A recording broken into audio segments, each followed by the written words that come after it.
So this is a milestone week because we have been working on the KIDE for quite a bit. And this is the first time that it actually will leave our factory to be installed. What we do here is we will dismantle the outer parts of the system.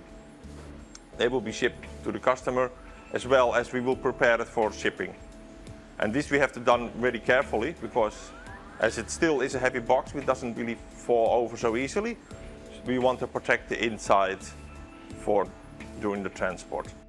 KIDE is quite a unique system because this is first kind of a system where the vacuum can is integrated part of the system.